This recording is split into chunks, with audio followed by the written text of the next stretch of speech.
Good morning. Today let's discuss the story The Boy Who Drew Cats. This is a Japanese folk tale. There was a very poor family. The father of the family was a farmer. They had a lot of children, so they struggled to feed all these children. Our boy, the protagonist of the story, had a habit of drawing cats. He was so different from his brothers and sisters. He was the cleverest child of his parents. He was so weak. He was so small and weak. So his parents decided it is better for him to become a priest than to become a farmer. So they took him to the village temple and asked the priest in the temple to appoint him as his acolyte and teach him all the things a priest ought to know.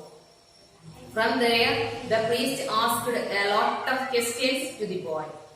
All the answers to these questions were clever and wonderful. So, the priest became happy and he received him as his acolyte. What's meant by acolyte? Acolyte means assistant. Here, the assistant of the priest. But our boy had a habit of drawing cats. Whenever he was alone in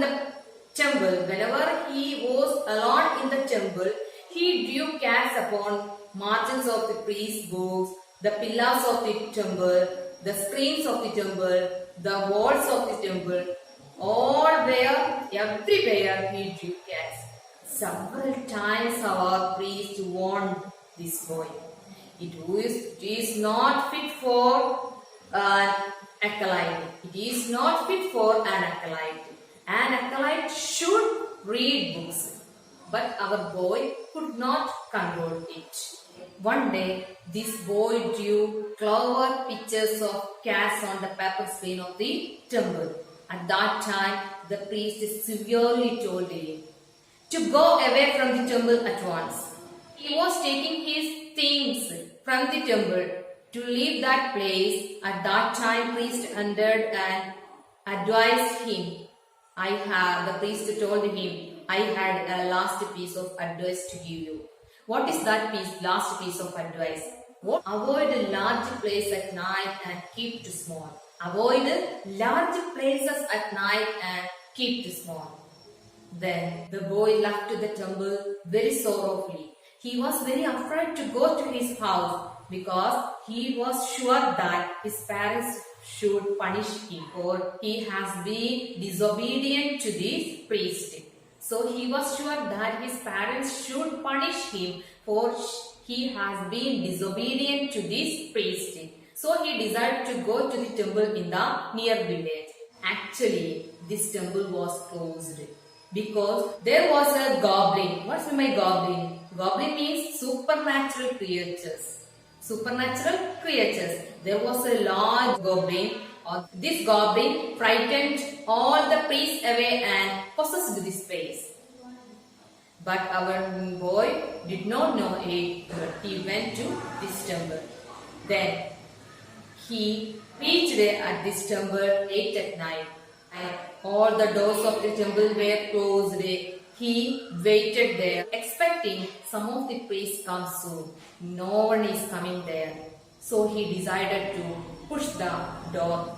Then he pushed the door, it opened. He entered to the temple. He could see no one there. He became very happy. Why did he become happy? Yes, there were a lot of large screens. So he started to draw cats. He drew cats pictures on the screens everywhere till he felt sleepy. That time suddenly he thought about the last piece of advice given by the priest. Then he searched everywhere to find a small space. Then he found out a small cabin. He entered to that cabin and closed the door. He slept there. But at the midnight, he heard a terrifying sound. He heard a horrible and terrifying sound from the temple, but he did not. Then he got out of this little cabinet in the morning. Then he became wondered. What is that? What is happened there? The floors were full of blood. He shocked, seeing that there were a monstrous rat, a goblin rat, was lying dead. Then he found that all the mouths of the cats he has drawn at the night were wet with blood. At that time, the first time in his life, he understood what is meant by the last piece of advice given by the priest. Thus, after many years, this boy became a very famous artist. The boy who drew cats. ഈ കഥ ഒരു Japanese നാടോടി കഥയാണ്. ഈ കഥയിലെ കുട്ടി വളരെ പാവപ്പെട്ട ഒരു കർഷക ഫാമിലിയിൽ നിന്നും വരുന്ന കുട്ടിയാണ്. അതിന്റെ ബ്രദേഴ്സിനെക്കാളും സിസ്റ്റേഴ്സിനെക്കാളും ഒക്കെ വളരെ ബുദ്ധിയുള്ള കുട്ടിയായിരുന്നു അവൻ. പക്ഷെ അവരെക്കാളും ഹെൽത്തി, ആരോഗ്യത്തിന്റെ കാര്യത്തിൽ അവൻ വളരെ വീക്കായിരുന്നു. അതുകൊണ്ട് തന്നെ മറ്റുള്ള കുട്ടികളൊക്കെ പാരന്റ്സ്, ഫാർമർ അവരെ കർഷകരാക്കി മാറ്റി. പക്ഷെ ഈ കുട്ടിയെ കർഷകരാക്കാൻ പറ്റില്ല എന്ന്, ശാരീരികമായിട്ട് ആരോഗ്യപരമായിട്ട് അവരെ കൊണ്ട് സാധിക്കില്ല എന്ന് അവർ മനസ്സിലാക്കുകയും അതുകൊണ്ട് തന്നെ ഇവന്റെ പാരന്റ്സ് അവനെ തൊട്ടടുത്തുള്ള പുരോഹിതന്റെ അടുത്തേക്ക് കൊണ്ടുപോവുകയും പുരോഹിതനോട് ഇവനെ അവരുടെ അസിസ്റ്റന്റ് ആക്കാൻ, അക്കലൈറ്റ് ആക്കാൻ ആവശ്യപ്പെടുകയും ചെയ്തു. അവിടെ നിന്ന് പുരോഹിതൻ ഒരുപാട് ചോദ്യങ്ങൾ ഇവനോട്, ധാരാളം ചോദ്യങ്ങൾ ഇവനോട്, വളരെ ക്ലവർ ആയിട്ടുള്ള ഒരുപാട് ചോദ്യങ്ങൾ ഇവനെടുത്ത് ചോദിക്കുകയും എല്ലാ ചോദ്യങ്ങൾക്കും വളരെ കറക്റ്റ് ആയിട്ടുള്ള മറുപടി ഇവൻ പറയുകയും ചെയ്തു. പുരോഹിതൻ അത് ഭയങ്കരമായിട്ട് ഇഷ്ടപ്പെടുകയും പുരോഹിതൻ അദ്ദേഹത്തിന്റെ അസിസ്റ്റന്റ് ആക്കി ഇവനെ സ്വീകരിക്കുകയും ചെയ്തു. പുരോഹിതൻ പഠിപ്പിക്കുന്ന എല്ലാ കാര്യങ്ങളും അവൻ നന്നായി പഠിച്ചു. പക്ഷെ ഒരു സ്വഭാവം അവൻക്കുണ്ടായിരുന്നു. എപ്പോഴെങ്കിലും അവന് ഒറ്റക്കാവുന്ന ആ സമയത്ത്, അവൻ ക്ഷേത്രത്തിലെ ടെമ്പിളിലെ ഒറ്റക്കാവുന്ന സമയത്തൊക്കെ എല്ലാ ടെമ്പിളിന്റെ സ്ക്രീനിലും വാളിലും അതുപോലെ എന്തിനു വരെ പുരോഹിതന്റെ പുസ്തകത്തിന്റെ മാർജിനിൽ വരെ അവൻ പൂച്ചകളെ വരച്ചുകൊണ്ടിരിക്കും. ഒരുപാട് തവണ പുരോഹിതൻ അവരെ ഉപദേശിച്ചു, വാൺ ചെയ്തു. ഒരിക്കലും ഒരു അക്കലൈറ്റിനെ പറ്റുന്ന പണിയല്ല ഇത്. ഒരു അക്കലൈറ്റ് എന്ന് പറഞ്ഞാൽ ഒരിക്കലും ഒരു അക്കലൈറ്റ് വരക്കാൻ പാടില്ല. ഒരിക്കലും ഒരു അക്കലൈറ്റ് വരക്കുകയല്ല വേണ്ടത്. ഒരു അക്കലൈറ്റ് എപ്പോഴും നന്നായി പഠിക്കുന്നവനായിരിക്കണം എന്ന് പറഞ്ഞവനെ പല തവണ അവനെ വാൺ ചെയ്തു. പക്ഷെ ഇവന് സമയം കിട്ടുമ്പോഴൊക്കെ അവർക്ക് വരക്കാതിരിക്കാൻ അവനെ കൊണ്ട് കഴിഞ്ഞില്ല. അങ്ങനെ ഒരു ദിവസം അവൻ ഒരുപാട് നല്ല നല്ല ചിത്രങ്ങൾ വരച്ചു. പൂച്ചയുടെ നല്ല നല്ല ചിത്രങ്ങൾ വരയ്ക്കുകയും അത് കണ്ട് പുരോഹിതന് അത് സഹിക്കാൻ പറ്റാതെ ആവുകയും പുരോഹിതൻ അവനോട് ആ ക്ഷേത്രം വിട്ട് അപ്പൊ തന്നെ പോയിക്കൊള്ളണമെന്ന് ശകാരിക്കുകയും ചെയ്തു. ആ സമയം തന്നെ അവന് വളരെ വിഷമത്തോടു കൂടി ആ ക്ഷേത്രം വിടുകയാണ്. വീട്ടിലേക്ക് അവൻ പോവുകയാണെങ്കിൽ അവിടെ നിന്ന് അവന്റെ പാരന്റ്സ് അവനെ ചീത്ത പറയും. കാരണം പുരോഹിതന് അനുസരണക്കേട് കാണിക്കുകയും അതുകൊണ്ട് അവൻ പേടിച്ചിട്ട് അവന് തൊട്ടടുത്തുള്ള തൊട്ടടുത്തുള്ള ഗ്രാമത്തിലുള്ള ക്ഷേത്രത്തെ കുറിച്ച് പറഞ്ഞു കേട്ടിട്ടുള്ള അറിവ് അവനുണ്ടായിരുന്നു. അതുകൊണ്ട് അവൻ അങ്ങോട്ട് പോകാൻ തീരുമാനിച്ചു. പക്ഷേ ആ ക്ഷേത്രത്തിലെ ഒരു ഗോബ്ലിൻ റാറ്റ് എന്ന് പറഞ്ഞാൽ വളരെ പേടിപ്പിക്കുന്ന ഒരു രാക്ഷസമുഖമുള്ള ഒരു ഗോബ്ലിൻ ഉണ്ട് എന്നുള്ള വിവരം നാട്ടുകാർക്ക് അറിയാം. അവിടെയുള്ള അവിടെയുള്ള പുരോഹിതന്മാരൊക്കെ അവിടെ വിട്ടു പോയിരുന്നു. ഈ കാര്യം നമ്മുടെ കുട്ടിക്കറിയില്ല. അവൻ അവിടെ എത്തുമ്പോഴേക്കും നടന്ന് അവിടെ എത്തുമ്പോഴേക്കും നല്ല രാത്രിയായിരുന്നു. ആ സമയത്ത് അവൻ അവിടെ വെയിറ്റ് ചെയ്തു. പുരോഹിതന്മാരാരെങ്കിലും വരുമെന്ന പ്രതീക്ഷയോടുകൂടി അവിടെ ആ ടെമ്പിൾ ഡോറിൽ അവൻ കാത്തിരുന്നു. പക്ഷെ ഒരുപാട് സമയമായിട്ടും ആരും വരാതായപ്പോൾ അവൻ ഡോറ് തുറക്കുകയും ഡോറ് മെല്ലെ തള്ളിയപ്പോൾ തന്നെ ഡോറ് തുറക്കുകയും ഉള്ളിലേക്ക് അവൻ പ്രവേശിക്കുകയും ചെയ്തു.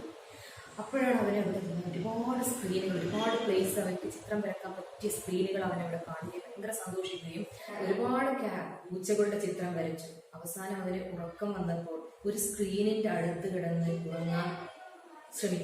ഒരു സ്ക്രീനിന്റെ അടുത്ത് ഉറങ്ങുകയായിരുന്നു. പെട്ടെന്നാണ് അവന് അവസാനമായിട്ട് പുരോഹിതൻ നൽകിയ ഉപദേശത്തെക്കുറിച്ച് ഓർമ്മ വന്നത്. പെട്ടെന്ന് തന്നെ അവിടെ നിന്ന് എഴുന്നേറ്റ് ഒരു ചെറിയ സ്ഥലം അവൻ അന്വേഷിച്ചു. ഒരു ക്യാബിൻ എന്ന് പറഞ്ഞാൽ ഒരു കൂട് പോലെയുള്ള സ്ഥലം അവൻ കാണുകയും അതിനുള്ളിലേക്ക് പ്രവേശിച്ച് അവിടെ കിടന്ന് അതിന്റെ ഡോർ അവിടെ കിടക്കുകയും ചെയ്തു. ഒരുപാട് അർദ്ധരാത്രിക്ക് ഒരുപാട് കഴിഞ്ഞ സമയത്താണ് ഭയങ്കര പേടിപ്പെടുത്തുന്ന ശബ്ദം ആ ക്ഷേത്രത്തിന്റെ ഉള്ളിൽ നിന്നും അവന് കേട്ടത്. അവൻ അനങ്ങാതെ കിടന്നു. നേരം വെളുക്കുന്നതുവരെ കാത്തിരുന്നു. നേരം വെളുത്തതിന് ശേഷം അവൻ ക്യാബിന്റെ ഉള്ളിൽ നിന്ന് പുറത്തേക്ക് വന്നു. അപ്പോൾ അവൻ ശരിക്കും ഞെട്ടിപ്പോയി. എന്താണ്? ആ ക്ഷേത്രത്തിന്റെ തറയിൽ മുഴുവൻ രക്തം പുരണ്ടിട്ടുണ്ടായിരുന്നു. അവിടെ ആ തറയിലെ വലിയ ഒരു ഗോബ്ലിൻ റാറ്റ്, ഭീമാകാര വലുപ്പമുള്ള ഒരു റാറ്റ് ചത്തു കിടക്കുന്നതും കണ്ടു. പെട്ടെന്ന് അവൻ ചുമരിലുള്ള സ്ക്രീനിലേക്കൊക്കെ നോക്കി. അപ്പോഴാണ് തലേ രാത്രി അവൻ വരച്ച എല്ലാ പൂച്ചകളുടെയും ചുണ്ടുകൾ ബ്ലഡ് കൊണ്ട് നനഞ്ഞിരുന്നു. അവന് മനസ്സിലായി. അങ്ങനെ ആ ജീവിതത്തിൽ ആദ്യമായി ആ പുരോഹിതൻ പറഞ്ഞ ഉപദേശത്തിന്റെ അർത്ഥം എന്താണെന്ന് ജീവിതത്തിൽ ആദ്യമായി അവൻ മനസ്സിലാക്കി. അങ്ങനെ ഒരുപാട് കാലങ്ങൾക്ക് ശേഷം അവൻ ഏറ്റവും വലിയ വളരെ പ്രശസ്തനായിട്ടുള്ള ഒരു കലാകാരനായി തീർന്നു. ഇതാണ് ഈ സ്റ്റോറിയുടെ അവസാനം.